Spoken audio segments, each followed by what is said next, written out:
Donc voilà l'exercice numéro 1 du baccalauréat Pondichéry 2016 en ES.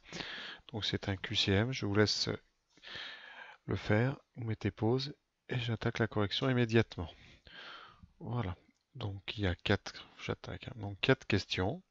Une question sur les fonctions, une question sur les suites, une question sur les probas à densité et une question sur les estimations, donc un peu diverses et variées. Donc passons tout de suite à la première question sur une dérivée assez simple. Bon, d'abord, lisez bien les règles du QCM. Parfois, ça peut changer, mais là, c'est très classique. Un point si vous avez juste et pas de point perdu si vous ne répondez pas ou si vous avez faux. Donc, la première question, on vous donne une fonction f ici et on vous demande de trouver la bonne dérivée parmi les trois qui sont proposées. Donc, évidemment, d'abord, je vais faire la bonne.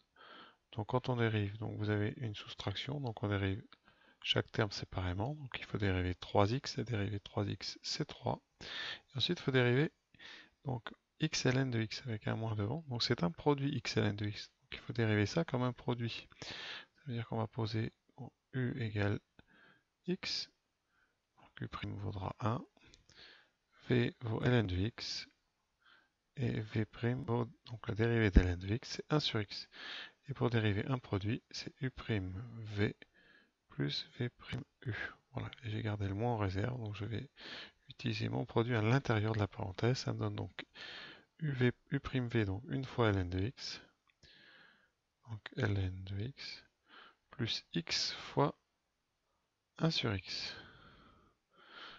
Et ça nous donne donc 3 moins ln de x, plus x fois 1 sur x, ça donne donc x sur x. Et x sur x, vous savez, ça fait, les x se simplifient en haut et en bas, il nous reste donc plus 1 sur 1. Voilà. Et quand vous développez, il reste 3 moins ln de x, moins 1, donc 2 moins ln de x. Alors, juste pour commenter les autres possibilités, donc c'était la réponse C. Notre réponse, donc C. Alors, ceux qui ont répondu le A, c'est qu'ils se sont trompés en dérivant x n de x, évidemment. Hein.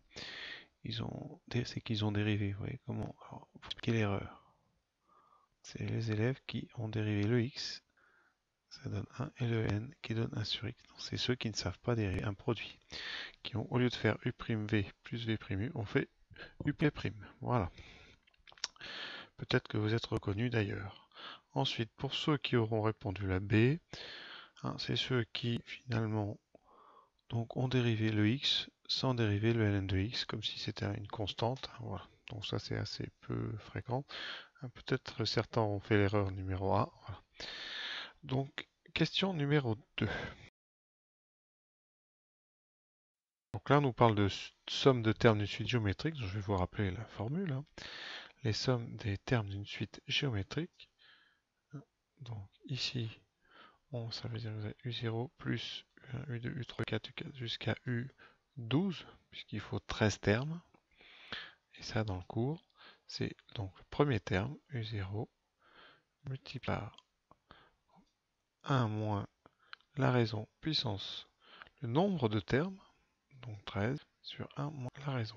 Donc ici, U0 vaut 1, et la raison vaut 2, donc ça fait 1 moins 2 puissance 13, sur 1 moins 2. On a juste à calculer pour savoir qu'est-ce que ça nous donne. Voilà, et je viens de taper à la calculatrice, nous trouvons 8191, c'est donc la réponse B. La question 3 parle des fonctions de densité. Donc il faut savoir pour la loi uniforme, la fonction est constante, hein, et sa hauteur ici un cinquième est en fait l'inverse de la largeur de l'intervalle. Donc là, on a un intervalle qui va de 2 à 7, donc longueur 5, et donc pour que l'intégrale se fasse 1, il faut que la hauteur soit de 1 cinquième. Ici, vous voyez, ça veut dire que là, la zone ici, entre 2 et 7, cette zone ici, cette zone-là, a une surface de 1, une aire de 1. Voilà. Et nous, on va regarder certaines portions de cette surface. Pour le A, par exemple, on regarde entre 3 et 7, et on va calculer l'aire.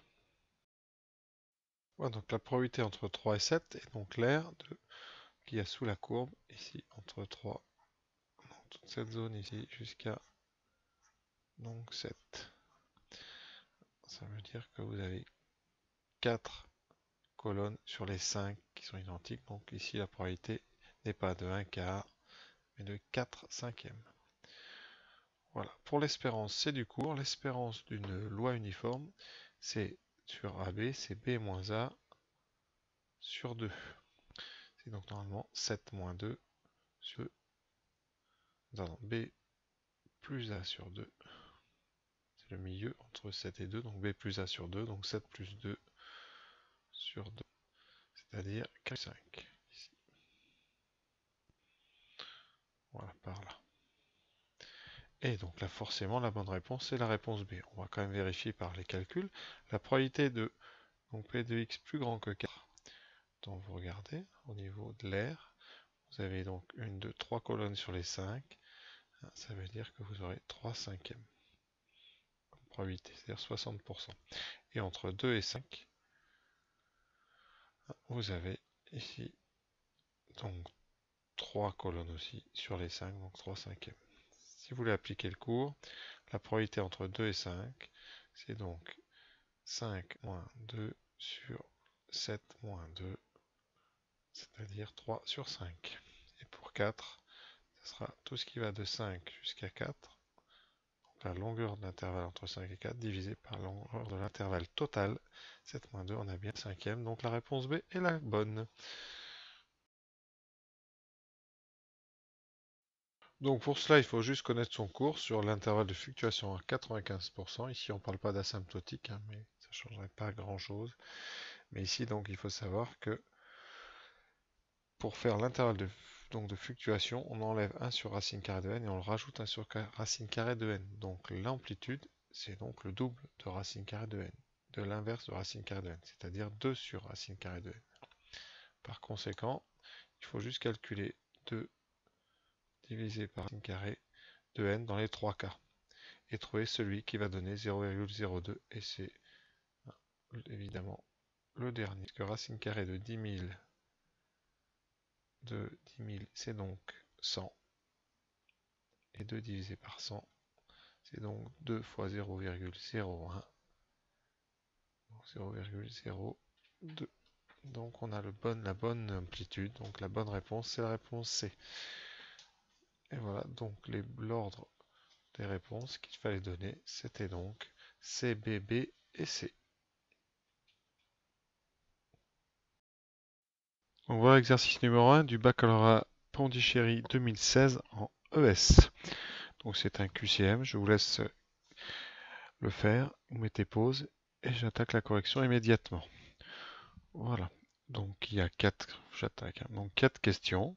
Une question sur les fonctions, une question sur les suites, une question sur les probas à densité et une question sur les estimations, donc un peu diverses et variées. Donc passons tout de suite à la première question sur une dérivée assez simple.